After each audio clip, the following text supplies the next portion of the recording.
On the afternoon of June 19th, 2001, 44-year-old Debbie Triplett and her husband Billy were stocking shelves in the small country grocery store that they owned in Clay County, Alabama.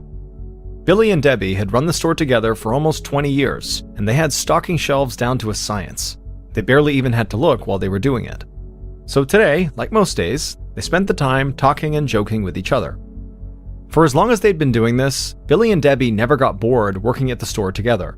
In fact, they didn't understand how anyone would get bored working with the person they loved, because the two of them had been pretty much inseparable from the moment they met back in 1982. At the time, Billy, who was 8 years older than Debbie, already owned the grocery store, but he'd been having trouble running it by himself. So, when Debbie came in looking for a job, he'd hired her right away. And it didn't take long for them to discover that they had a lot in common. They were both single parents, they loved living in a small town where they knew their kids would be safe, and they could talk to each other for hours without ever running out of things to say. Billy and Debbie's relationship had quickly gone from boss and employee to boyfriend and girlfriend to husband and wife. And their children from their previous marriages ended up loving each other as much as Debbie and Billy did. So they had all quickly formed this really tight-knit blended family.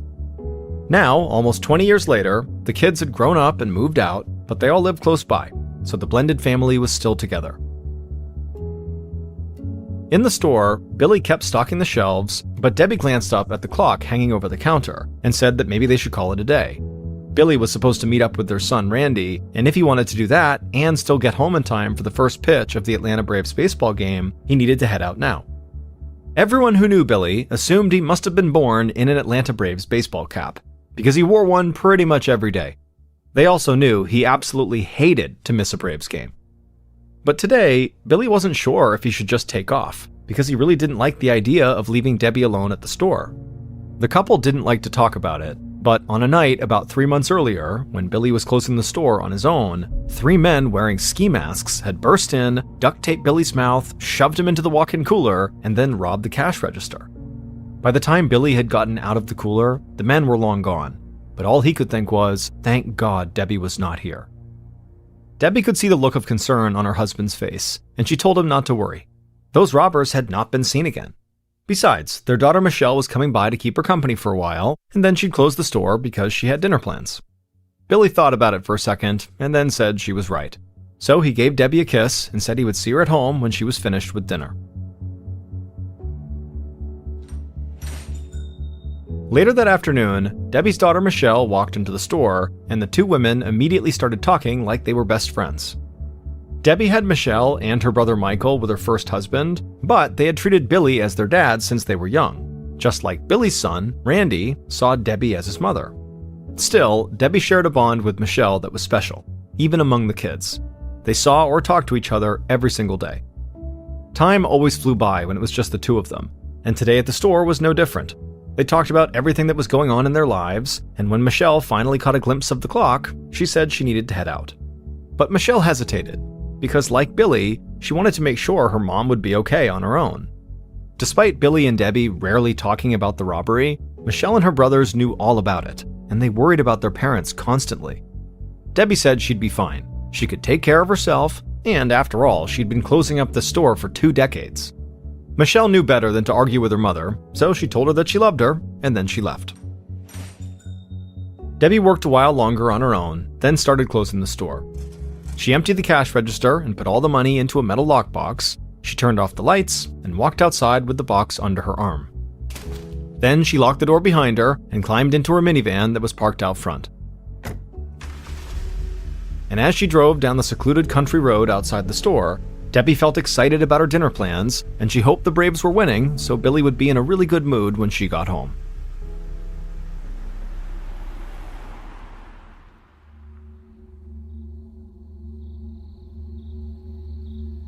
Early the next morning, Debbie's daughter Michelle sat straight up in bed. Sweat dripped down her forehead, and she could feel her heart pounding. She was terrified, like she'd just had a nightmare.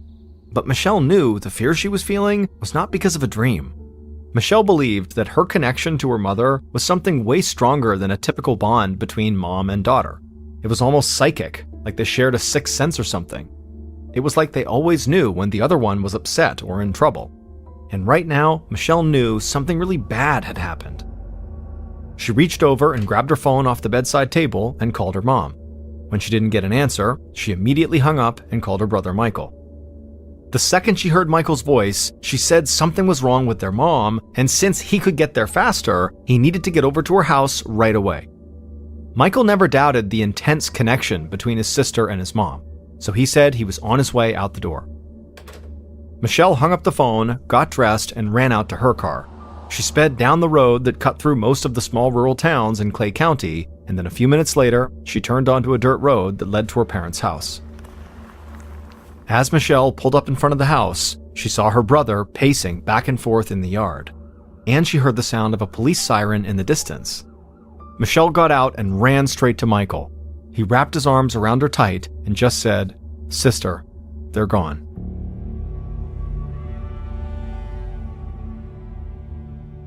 Early that afternoon, Agent Todd Wheels of the Alabama Bureau of Investigation drove down a 2-lane road lined by acres of trees on one side and a river on the other. This landscape, that would cause most people to feel like they were stranded in the middle of nowhere, felt completely familiar to Agent Wheels. He'd grown up in Clay County, which was not too far from here, so for him, it was like he was coming home. That morning, a call had come into the Bureau from the Clay County Sheriff's Department. County deputies had responded to a 911 call at Debbie and Billy Triplett's house.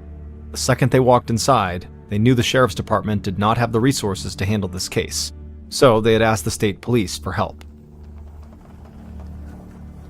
Agent Wheels turned onto a dirt road and slowed down as he approached an old white wooden house that sat on a large piece of land that backed up to dense green woods. County police officers had already set up crime scene tape around the perimeter of the house, and a couple of deputies stood out front with a man and a woman in their 20s. Wheels parked his car and looked out at the man and woman, and he felt his heart sink, because he had known both of them since they were little kids.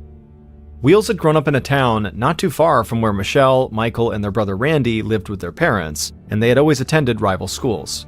So Wheels had seen the entire family at football games, academic competitions, parties, and church functions for most of his life. Wheels took a breath, stepped out of the car, and walked over to Michelle and Michael.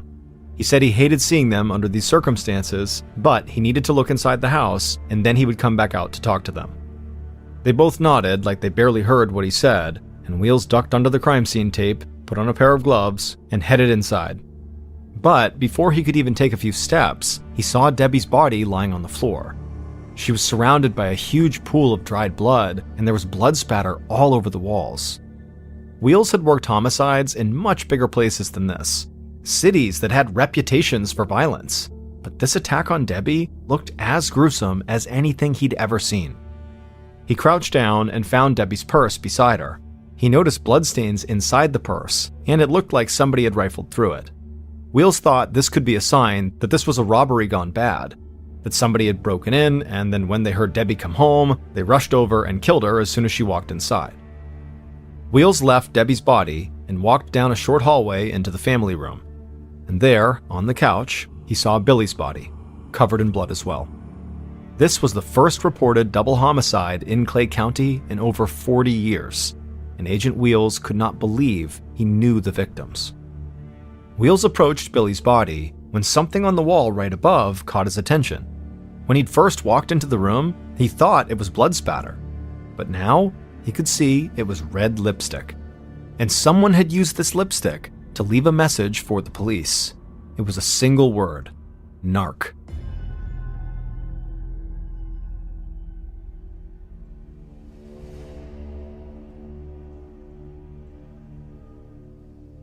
At 4 p.m., several hours after Agent Wheels arrived at the scene, he was back in the family room, staring at the lipstick on the wall for what felt like the 10th time that day.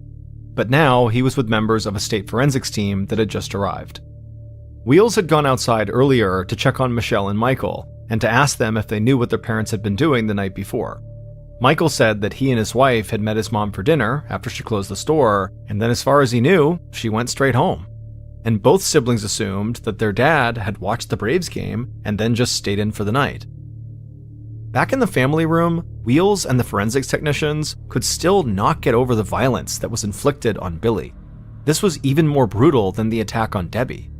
This kind of rage made Wheels think that the attack must have been carried out by someone who had a close emotional connection to Billy, or by someone who was out for revenge. And the word narc also had strong connections to the drug world. As Wheels stood there, fixated on the wall, he heard people shouting outside, and he snapped out of his trance. He immediately turned around and ran out of the house. In the front yard, Wheels saw a man physically struggling with two deputies and yelling that he and his siblings needed to get inside. Their parents were in there. Wheels recognized this man as Billy's son, Randy. Back when they were teenagers, Wheels and Randy had been on their respective high school's Scholar Bowl teams, and they had developed a friendly rivalry with each other at academic competitions. Wheels darted across the yard, joined the deputies, and in his calm southern accent, told Randy he needed to back off. Randy stopped struggling and looked up at Wheels, and this look came across Randy's face like he didn't understand why this man was standing there. Randy squinted a little and then just said, "Tom?" Agent Wheels said he wished this was not how they were seeing each other for the first time in a while, but he needed Randy to calm down and step back. Randy took a deep breath and apologized to the deputies. He told Wheels he had lashed out because he was mad at himself. He'd missed the messages he'd gotten from Michelle and Michael, and he felt like he'd let his brother and sister down by not getting here earlier. Wheels said he understood. While the two men talked, Wheels heard someone shouting his name from across the yard. He looked over and saw a forensics tech standing by a minivan that was parked near the side of the house. Wheels told Randy to go wait with his siblings, and then he walked over to the van. The front passenger door was open, and the forensics tech said the van had been unlocked. He pointed to the passenger seat, and Wheels saw the keys to the van sitting there. But Wheels also saw something in the passenger side floorboard. It was an open, empty metal box turned over on its side. Wheels called out to the deputies to bring Randy, Michelle, and Michael over to the van, and when the three siblings got there, they didn't look surprised at all. Wheels asked them what the container was, and they told him it was the money box their parents put the cash from the register in every night when they closed the store. And their mom had a terrible habit of just leaving the box in her van when she got home. This clue definitely played into the idea that these murders were connected to a robbery, but maybe it was not a home robbery that got interrupted. Wheels asked the siblings if it was common knowledge around town that their parents put their money from the store in the box every night. Would someone have known Debbie had all that cash and maybe followed her home? The kids looked at each other for a moment, like they were talking without saying anything, and then Michelle said a few months earlier their parents' store had been robbed by some men at closing time, so these men might have known exactly where their parents put the money from the cash register. Wheels got a few more details about that robbery, and then he told the siblings they could go. They should have some time to grieve together in private. Wheels spent the whole day at the house, and it was dark outside when he met the members of the forensics team to get a final report for the day. They believed that Debbie and Billy had been killed the previous night. The team had also pulled blood samples from both bodies and from the rooms where they were found, and they had done a thorough sweep of the minivan. But the van appeared to have been completely wiped down before any investigators had even touched it. However, investigators were confident that with all the blood and all the fingerprints found inside the house, that they would still likely be able to get the print and DNA samples that belonged to the killer. At the time, DNA testing in Alabama was still a relatively slow process. It could take several weeks or even months to get results. Still, Wheels had a lot of faith in DNA testing, so he was willing to be patient. In the meantime, he had two distinct theories about the case. This was either a robbery gone bad, or Billy really had ratted somebody out to the authorities, likely over something having to do with the drug trade.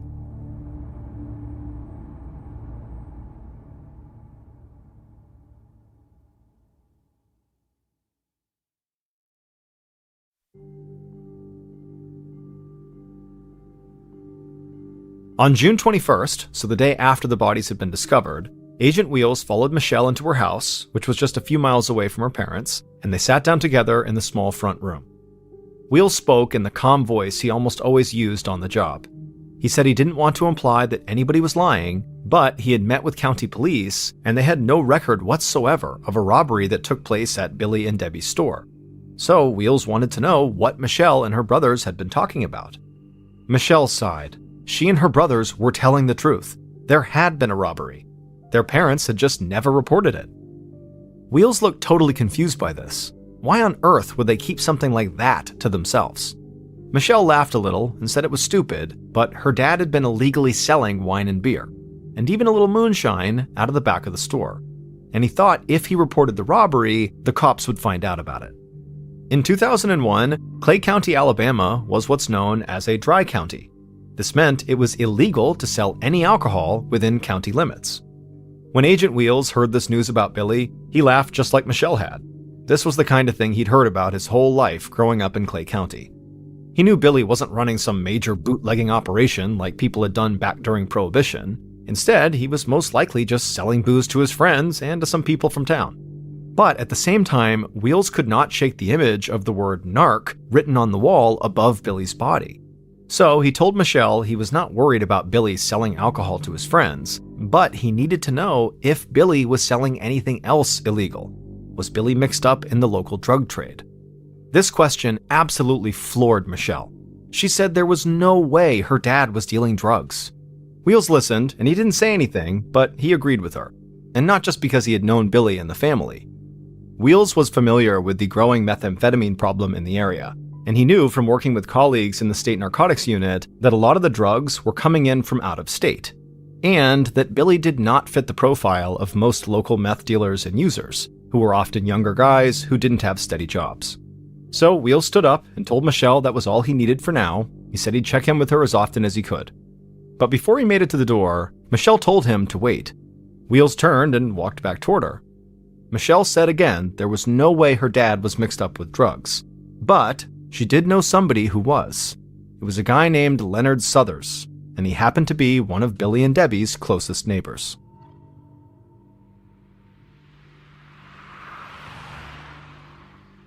Later that day, so still just one day after the discovery of the bodies, Agent Wheels pulled up to a house over a mile away from Billy and Debbie's.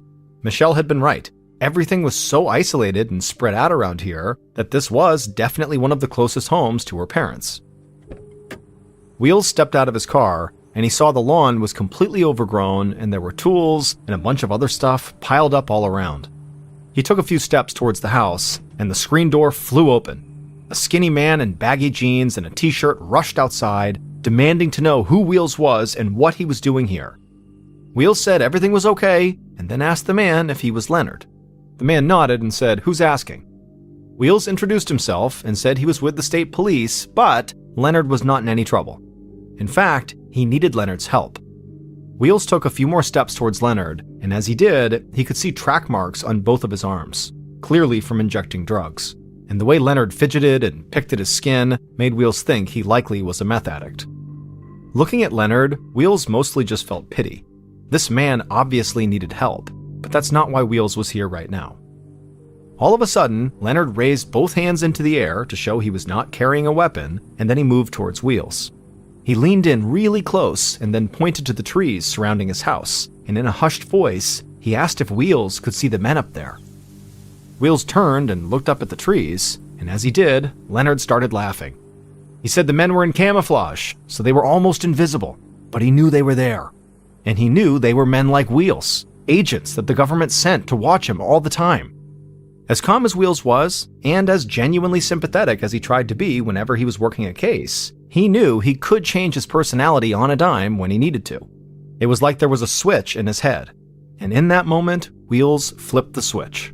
He stood up to his full height, raised his voice, and said Leonard was absolutely right. There were agents hiding in the trees. And if Leonard didn't tell him everything he knew about the deaths of Billy and Debbie Triplett, these agents in the trees would swarm. They would take Leonard away, and he would no longer be a free man.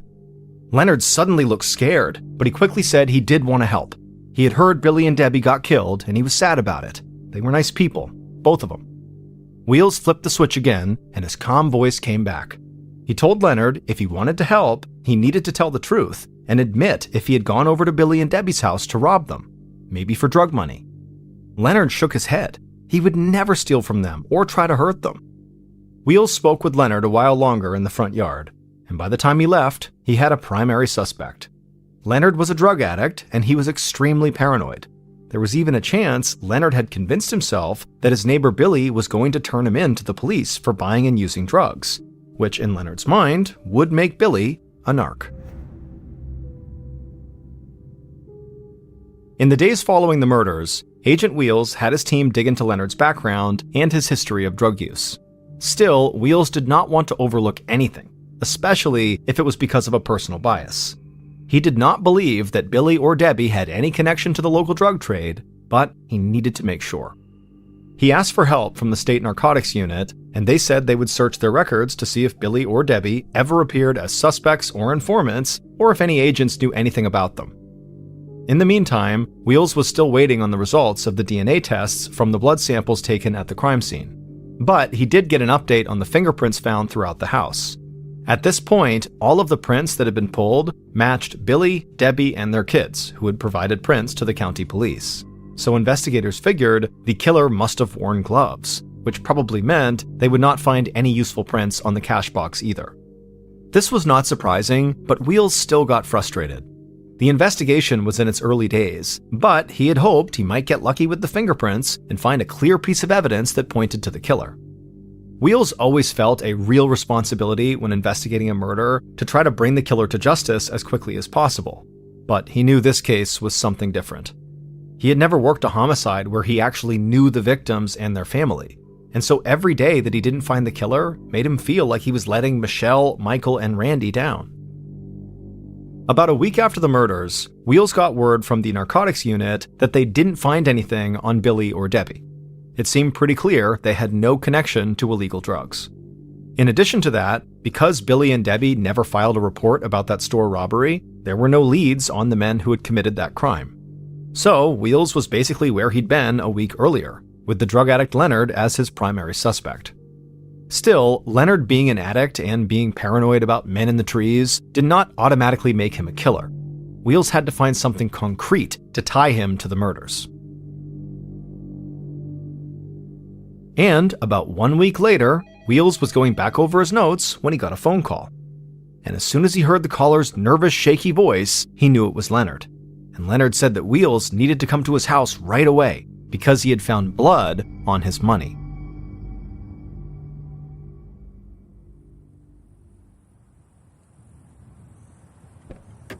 Not long after this call, Agent Wheels found himself back in Leonard's front yard, not really knowing what to expect or what Leonard finding blood on his money even meant. Leonard stepped outside, walked over to Wheels, and showed him a stack of $1 and $5 bills he had in a shoebox. Wheels put on his gloves and picked up a few of the bills, and this didn't look like regular cash. The bills were faded, and there were these weird white spots on them, almost like bleach or something. And in that moment, Wheels understood what was going on, and he just stood there dumbfounded for a second, because he realized someone had put all of this money in a washing machine. They had literally tried to launder the money. This did seem like something Leonard might try, not understanding that money laundering was actually a complex illegal financial process that had nothing to do with detergent or bleach. But as ridiculous as all of this seemed to Wheels, a couple of things about these bills did look like major clues. Leonard's money, even after the laundering process, was grouped together in 1s and 5s, like it would be in a cash register. In addition to that, Leonard had not been using some kind of code or metaphor when he said he found blood on his money, because even though these bills were faded, Wheels saw several brownish red spots that he believed were bloodstains. To Wheels, this looked like it had to be the money stolen from the cash box that Debbie brought home from the store, and he assumed the blood on the bills either belonged to Debbie or the killer. Leonard must have sensed what Wheels was thinking because he got really jittery and blurted out that this was not his money. He had gotten it from another drug addict that he knew. Agent Wheels chose not to flip the switch in his demeanor. He stayed totally calm and said to Leonard, "Boy, that sounds like a pretty convenient excuse." But Leonard swore he was telling the truth, and he even told Wheels the name of this other drug addict. Wheels said he'd look into it, but he told Leonard he better not leave town. Wheels confiscated Leonard's cash, bagged it as evidence, and brought it to the county sheriff's station. Over the next few days, Wheels and his team dug into the background of this other drug addict that Leonard had mentioned, and then Wheels brought them in for an interview. At first, when Wheels asked about the night of the murders, he felt like he'd been right about Leonard lying. This interview was not going anywhere. But Wheels shifted his focus, and the interview suddenly took a complete turn. Because when Wheels brought up the money with the blood on it, This drug addict shouted, "That money you got from Leonard? That's my goddamn money!" Wheels just sat there. He couldn't even think of what to say next. He had dealt with a lot of different types of criminals over his career, but he had never heard a suspect just shout out something so potentially damning before. After the interview was over, Wheels let the drug addict go, but he quickly secured a search warrant for the addict's house, and he had the addict's car impounded. And when forensics experts searched the car, they found a faded bloody fingerprint on the driver's side door handle. The sample was sent off to the state lab for testing, and this time the lab expedited the test. So on July 26th, a little over a month after the murders, Agent Wheels got back those test results, along with the results from the initial DNA samples taken from the house. And Wheels knew he had found Billy and Debbie's killer.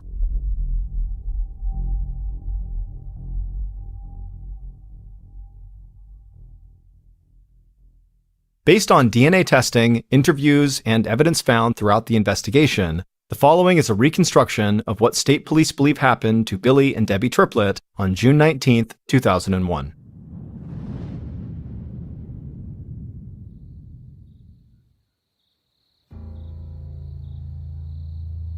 That night, the killer quietly walked into Billy and Debbie's kitchen.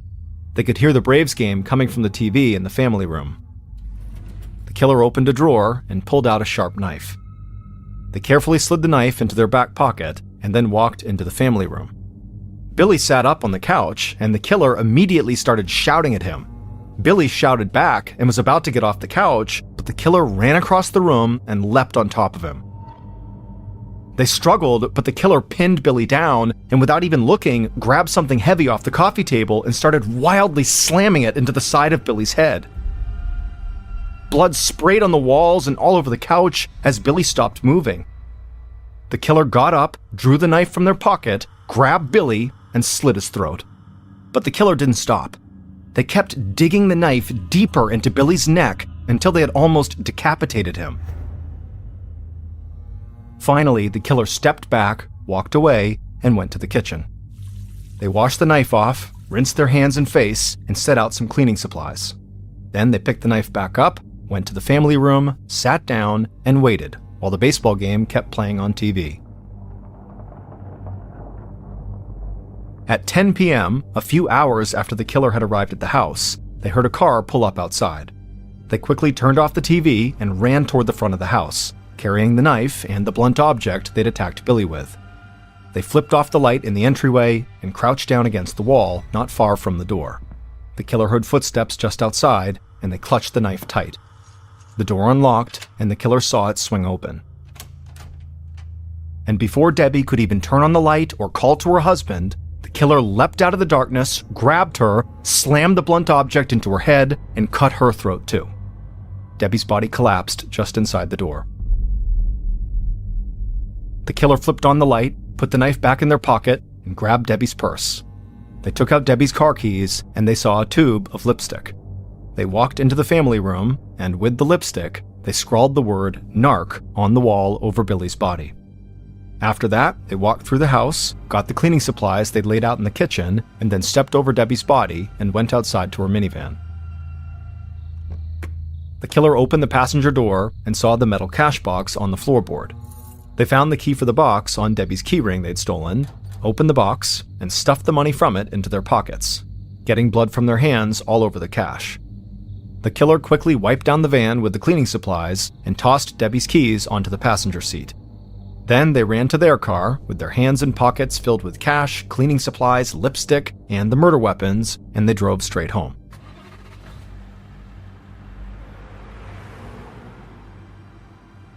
The following morning, the killer woke up and saw several messages, but they ignored them and waited until later in the afternoon to go back to their parents' house. The bloody cash that Leonard had in his possession was the money from the cash box, but Leonard had told the truth. Another drug addict had given him that money. And this drug addict was Billy's son from his first marriage, Randy. And Randy was the killer.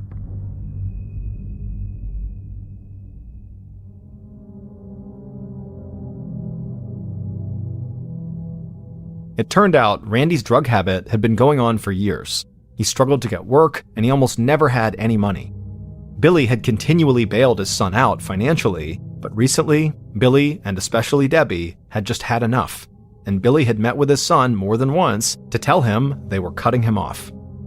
On the night of the murder, Randy already felt angry and betrayed by Billy and Debbie, and so when he got to the house and saw his dad on the couch, he begged him to give him more money. But Billy said no way, he needed to get his act together and clean up his life. After that, Randy got the knife, argued with his dad again, and then attacked him on the couch with a blunt object, and then slit his throat. Hours later, Randy used the same weapons to kill Debbie. After murdering his dad and stepmom, Randy had the idea to try to make it look like a drug-related murder, so he wrote "narc" on the wall in lipstick.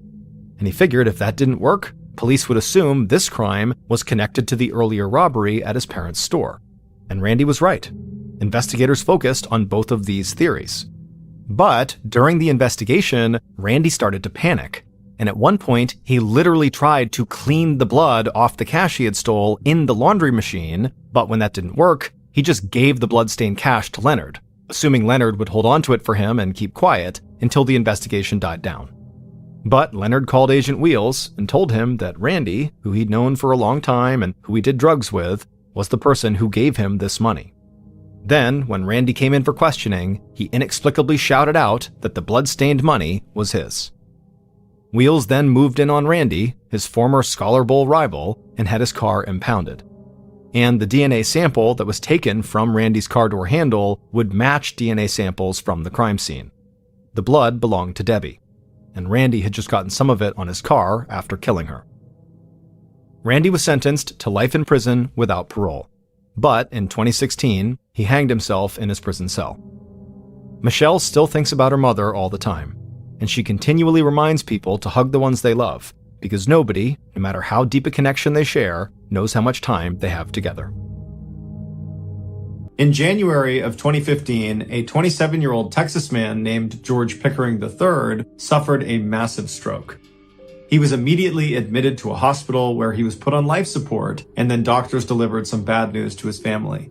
It would turn out George was brain dead, and they advised the family that realistically they should consider pulling George off of life support because it wasn't going to do him any good.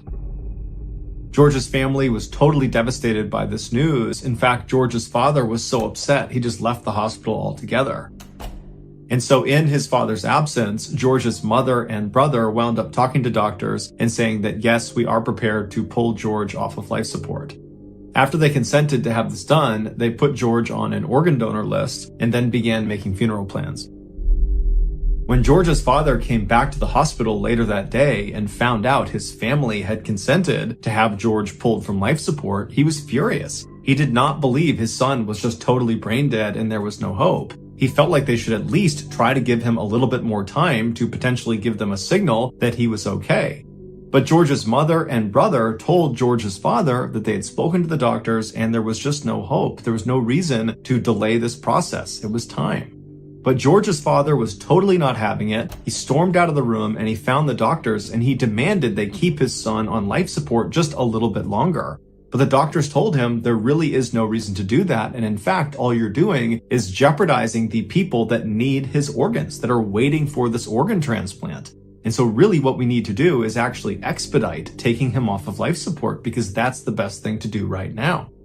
George's father was so upset, totally distraught. He ran back to his son's room. He laid over his son and he just held his hands and stared at him and just prayed that his son would give him some sign that he was actually not brain dead, but his son didn't. And before long, the doctors began filtering into the room to begin the procedure of removing his son from life support. And when they came in the room, George's father kind of snapped. He ran out of the room, he ran out of the hospital, he went out to his car and he got his gun and then ran back into the hospital, back into his son's room and aimed the gun at the doctors and ordered them to stop what they were doing and leave the room immediately. And so the doctors had not actually begun removing George from life support, so he's still on life support. And so once the doctors and everyone left the room, George's father walked over, he locked the door, and then for the next several hours, he just kept his gun aimed at the door as he laid over his son and just kept looking down in hopes that his son would give him some sign that he was not brain dead. And so finally, when the SWAT team arrived and was stacking up outside the door in the hallway, they began yelling into the room for George's father to put the gun down and let them come in. And George's father the whole time is just looking down at his son, hoping and praying that his son is just going to do something. And right as the SWAT team kicks in the door and comes into the room, George's father had reached down and grabbed his son's hand, and his son squeezed his hand back.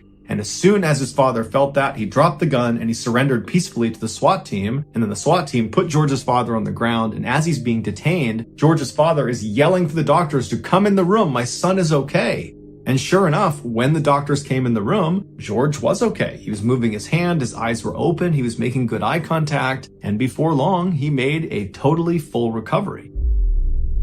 He would later be told that had his father not stepped in when he did and bought him those extra few hours on life support, George would have died.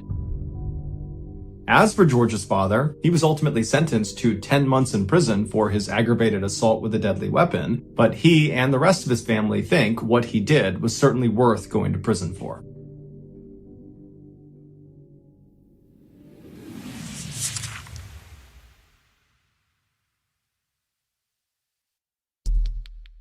Our next story is called Transplant.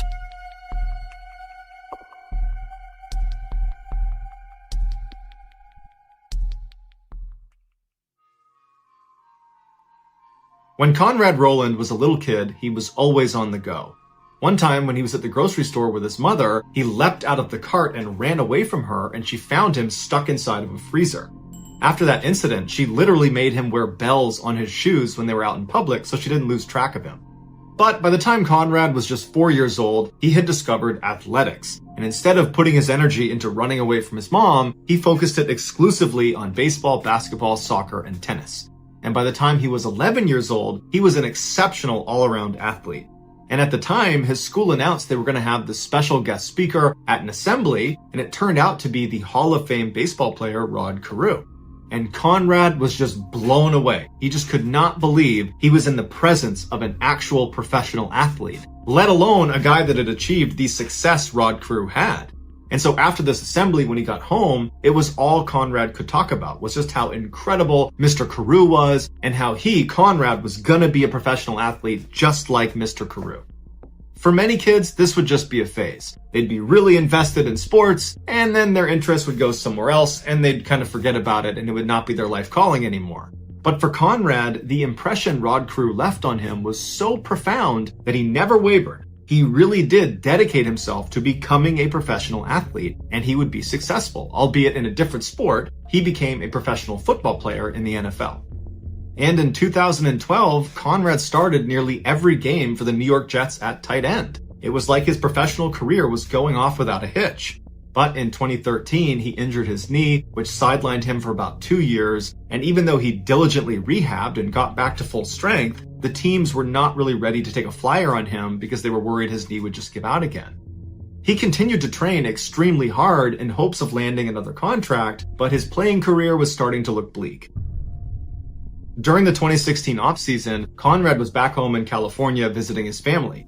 One night, as his mother, Mary, was making dinner, Conrad was sitting at the table filling out his driver's license renewal form.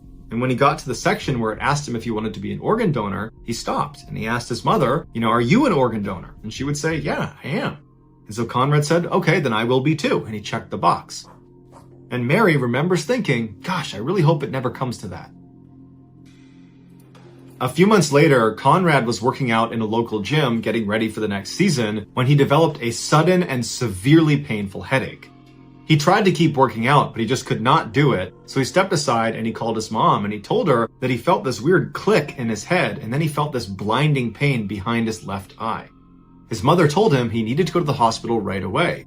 And so that day, Conrad went over to the UCLA Medical Center where they quickly diagnosed him with a brain aneurysm. A brain aneurysm is the bulging or ballooning of a blood vessel in the brain. If the aneurysm bursts, it's fatal about 50% of the time.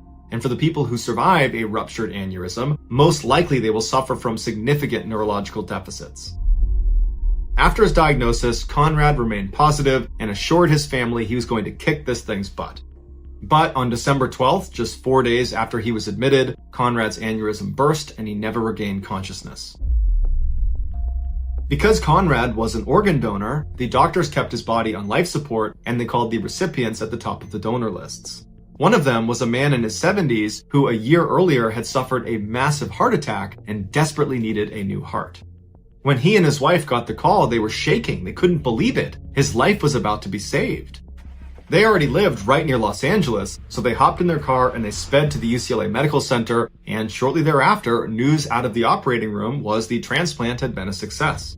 The man Conrad's heart had just saved was none other than Baseball Hall of Famer Rod Carew, Conrad's childhood hero that had pushed him to become a professional athlete.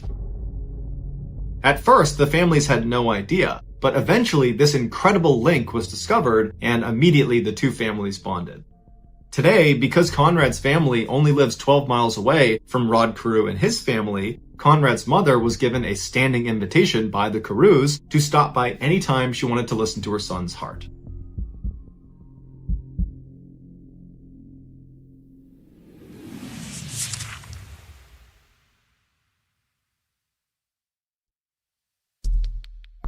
The next and final story of today's episode is called The Maneuver.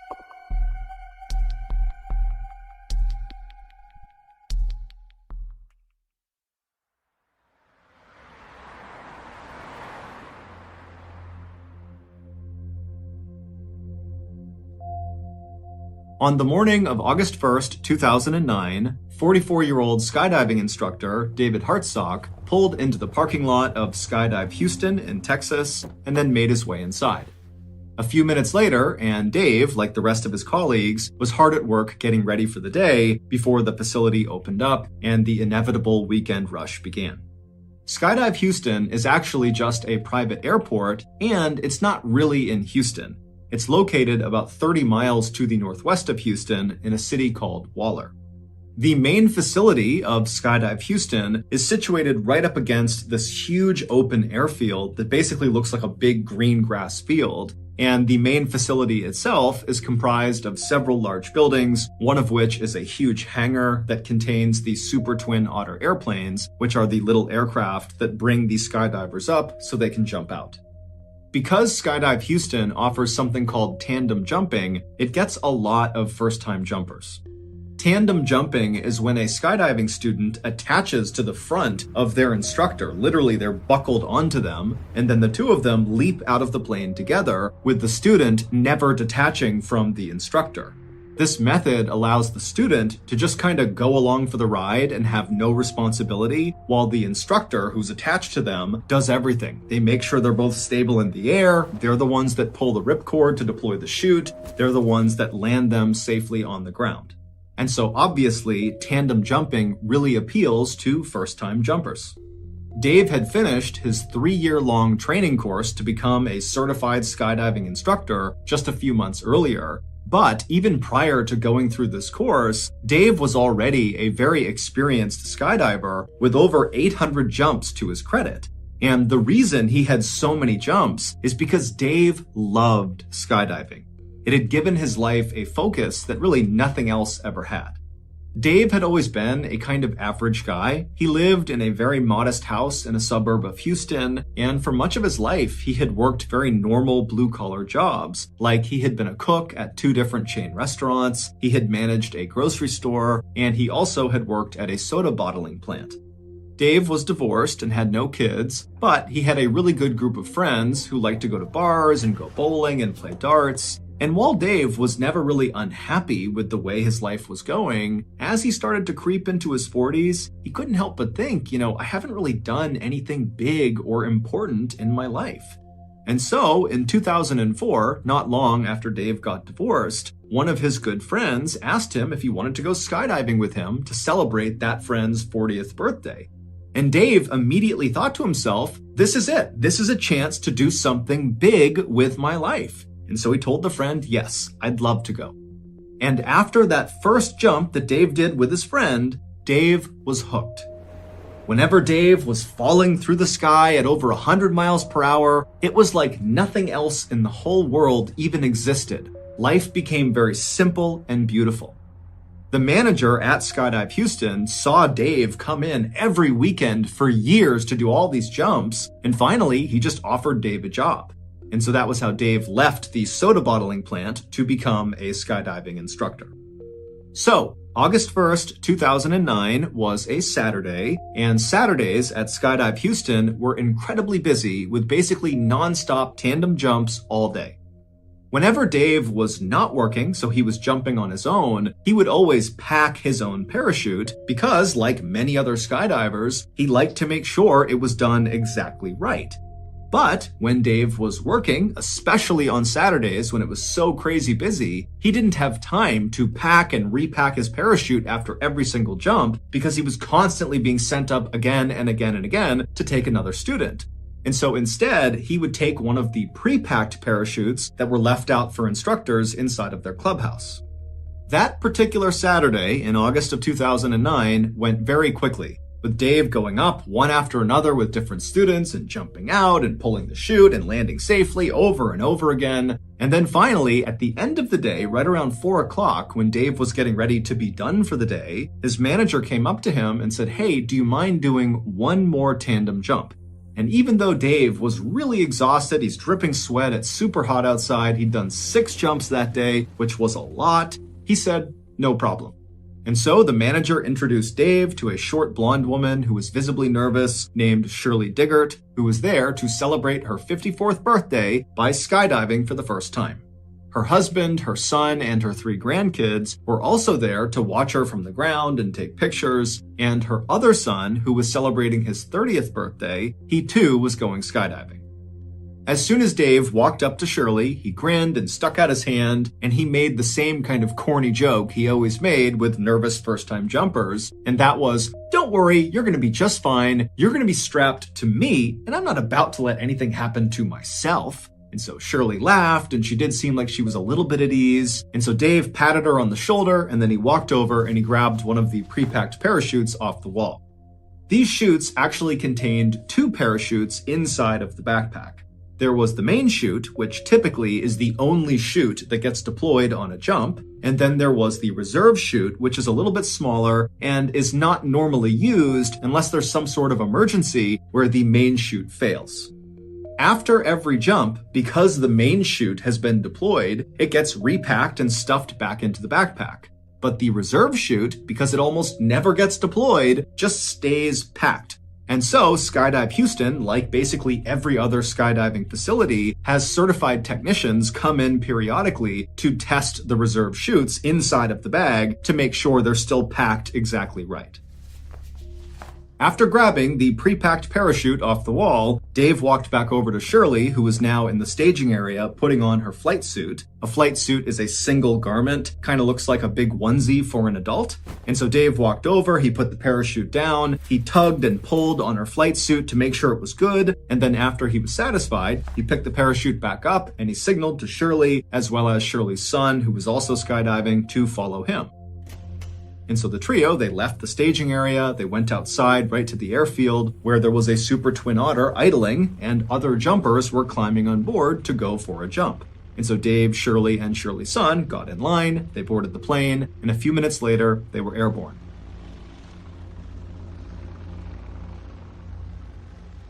As the plane slowly climbed up to 13,500 feet, which is the jumping altitude, Shirley was sitting directly in front of Dave. They were on a bench seat on the back right of this little airplane, and Dave made a point of talking to Shirley and asking her where she was from and what she did to kind of ease her nerves. Shirley would tell Dave that this was not the kind of thing that she typically did. In fact, she told Dave that her other son, who was jumping with them, when he first decided he wanted to try skydiving a year earlier, she had desperately tried to talk him out of it, saying it was too dangerous. But recently, Shirley and her husband had decided that they needed to be more adventurous. They lived in a quiet town in rural Texas where Shirley was a mail carrier and her husband worked in a mine, and their lives were just kind of simple and very routine-oriented and kind of boring. So when Shirley's son, who was skydiving with them that day, had asked Shirley to go skydiving on her 54th birthday, she saw it as an opportunity to break the mold and do something adventurous, and so she said yes. And so Dave told Shirley about how he had discovered skydiving much the same way she had, and they really bonded over that. About 20 minutes after takeoff, all the tandem jumpers on the plane were now attached to their instructors, so Shirley was now buckled onto Dave. And then when they reached 13,500 feet, the jumping altitude, one of the instructors slid open the side door. It was time to jump. And the first one who was jumping was Shirley's son. And so from all the way back in the plane, Shirley called out to her son, "Have a good jump, I'll see you on the ground," as her son kind of waddled to the edge of the door with his instructor, and the two of them jumped out and disappeared into the air below. Next up was Shirley.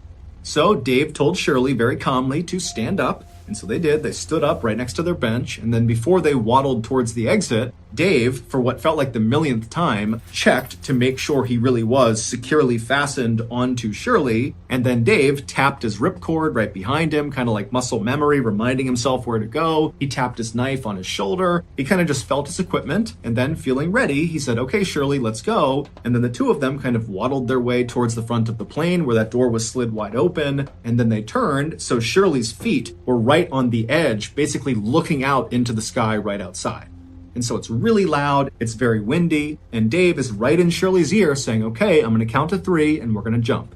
And then Dave reached forward, he pulled Shirley's head back so she was looking up because he didn't want her to look down when they leapt out, because for some people that will cause them to panic when they see the ground. And so with Shirley's head back, Dave very calmly said 1, 2, 3, and then very gracefully, the two of them jumped out.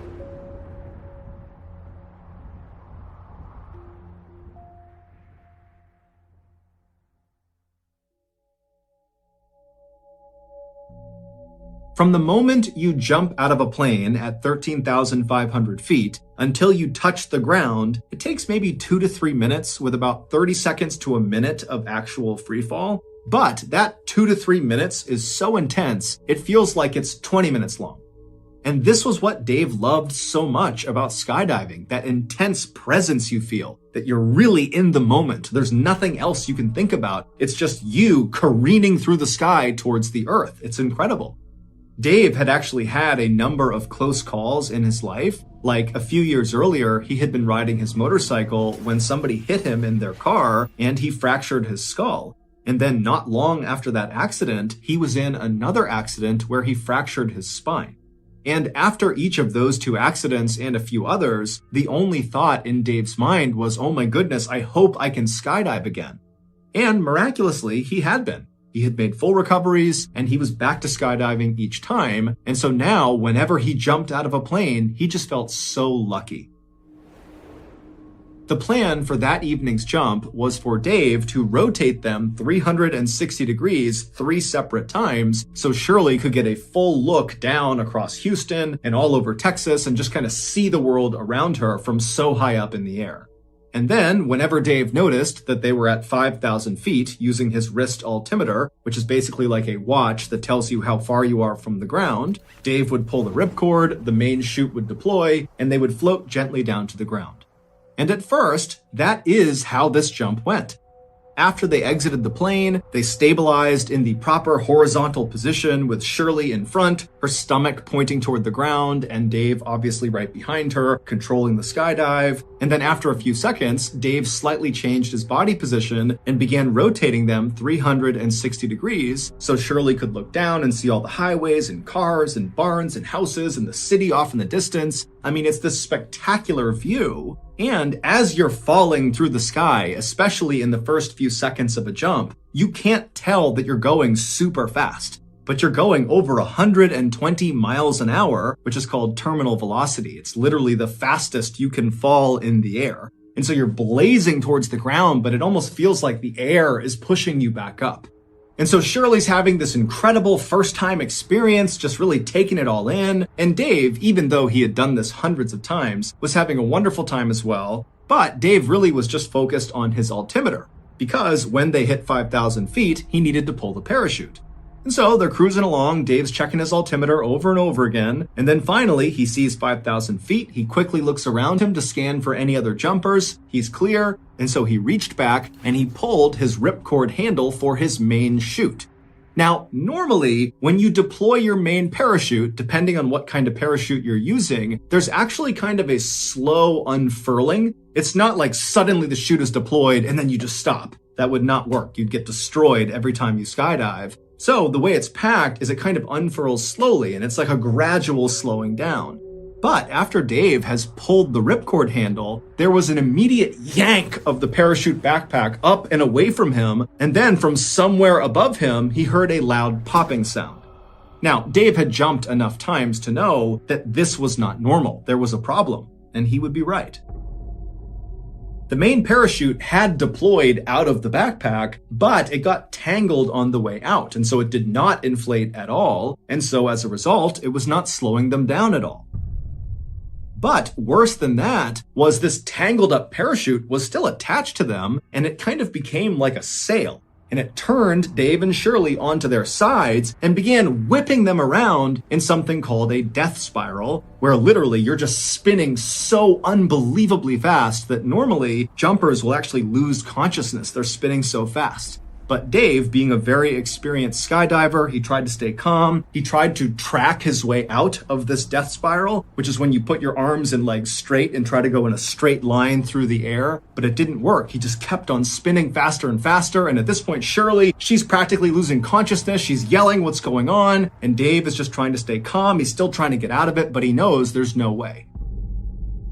But Dave remembers he has 2 knives. And so he decides he's going to cut away this tangled main chute and then deploy his reserve chute, because you don't want to open your reserve directly into a tangled parachute. And so he reaches up, he's spinning, remember, he reaches up and he grabs the first knife. However, the lines of the tangled parachute had actually tangled on his shoulder strap where that first knife was. And so he literally couldn't get to the knife.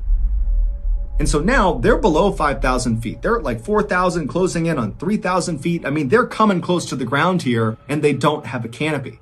But Dave, he stays calm. They're spinning around. He can't get that first knife. And so he reaches for the second knife, which was placed in front of Shirley. But because of how quickly they were spinning, he couldn't quite get his arm out to grab the second knife. It was just impossible to grab it. And so, without any other options, Dave had to pull his reserve chute, knowing it was going to go straight into this tangled mess right above them. And so the reserve chute, it deploys, and it does work, at least at first. There's that gradual slowing down sensation that Dave immediately feels. Their spin begins to stop, and for a second, it seems like they're going to be saved by this reserve chute, because by now, they're only about 2,000 feet from the ground. However, the worst case scenario happens to Dave and Shirley. As soon as their reserve chute was up over their head, inflated, their main chute suddenly caught air and inflated as well. So they had 2 parachutes. Now, you can land with 2 parachutes, absolutely. However, sometimes in a worst case scenario, the 2 parachutes will catch wind going in opposite directions. So basically the parachutes will go out to either side of the jumper or jumpers if it's tandem. And then you basically have wings that aim the jumpers straight at the ground. It's like an accelerant. It causes them to literally speed up straight towards the ground. And once you start moving in this position, which is known as a downplane, it's almost impossible to get out of it, because the faster you go, the more inflated these 2 parachutes become. And so Dave knows they are less than 2,000 feet from the ground. They're in a downplane, which is almost always fatal. And so all he can do is try to get out of the downplane. And so Dave, with all his might, he begins yanking on the different lines of both parachutes, and he manages to get them out of the downplane, which is nearly impossible to do. He does it. And then both parachutes collapse. And suddenly, Dave and Shirley have no parachute. They're less than 1,000 feet from the ground, and they are falling once again over 100 miles per hour straight down to the earth. Now, at this moment, Shirley is crying, she's screaming, she doesn't know what's going on, and Dave has this incredible sense of calm come over him. Years ago, Dave had given up on the idea of ever having a family or of having kids. He was a really good guy who would have been a great father, but it just wasn't in the cards for him.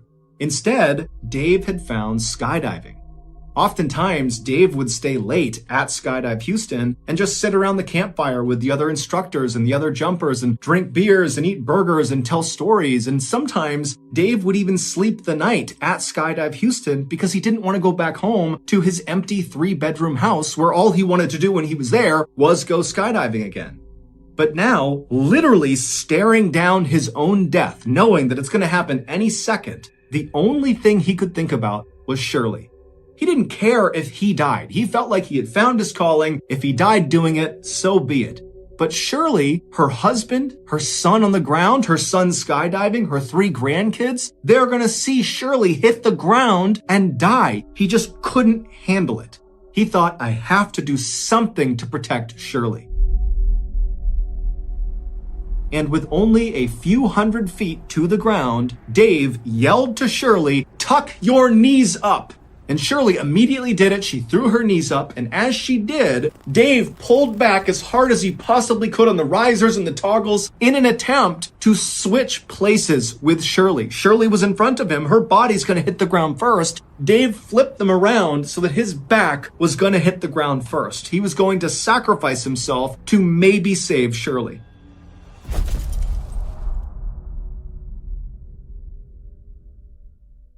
When they hit the ground, people a quarter mile away heard their impact. And when they hit the ground, all of Shirley's family saw it. Everybody saw it. They went running over to the crash site. And when they got there, there was this tangle of bodies and this parachute. And as they're staring at it, they watched one of the bodies move. It was Shirley. She was alive.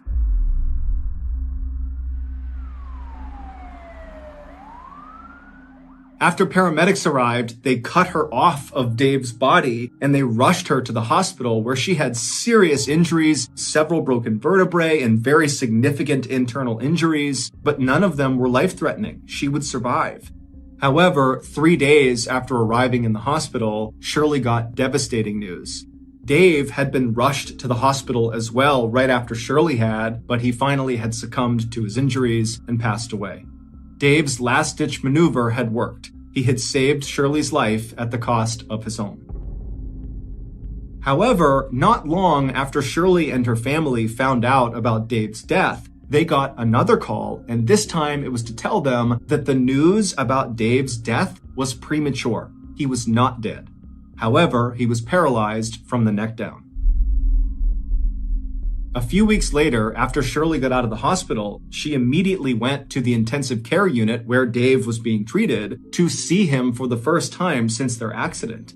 And when she saw him, he was sitting in a wheelchair covered in tubes and wires, and she just stood there looking at him. And Dave, when he saw Shirley, he just started to cry. At this point, Shirley walked up to him, she gave him a hug, and she said, "I love you." Today, Dave and Shirley are still friends. Shirley has recovered completely because of Dave's heroic act. Dave, on the other hand, remains paralyzed and only has a little bit of feeling in his right arm. He now lives in Texas with his mother, who looks after him full time, and they desperately need our support. My family has already made a donation to his GoFundMe page, and I hope some of you will do the same thing. You can find his GoFundMe page in the description below, and after speaking with him, he assured me that all of the donation money is being used to take care of himself. He has a lot of care that he needs, his mom can't do it alone, and so anything we give them is just making his life a little bit easier.